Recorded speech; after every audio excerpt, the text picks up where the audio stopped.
Hello everyone! Are you having trouble with your laptop where the camera viewfinder display isn't showing? Well, you're in the right place.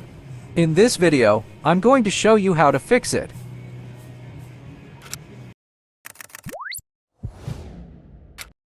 So you've tried everything, restarting the laptop, reinstalling the camera drivers, and even installing third-party camera programs, but nothing seems to solve the problem. Maybe you haven't tried this very simple step. Perhaps your camera is disabled. But how?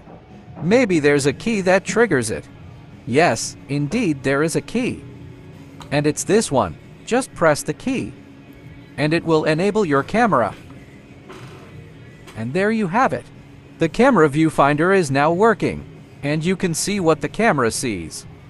Feel free to like, share, comment, and subscribe to this channel so you don't miss any future videos like this. This has been D from DLog TV, and I'll see you in the next video. Peace out.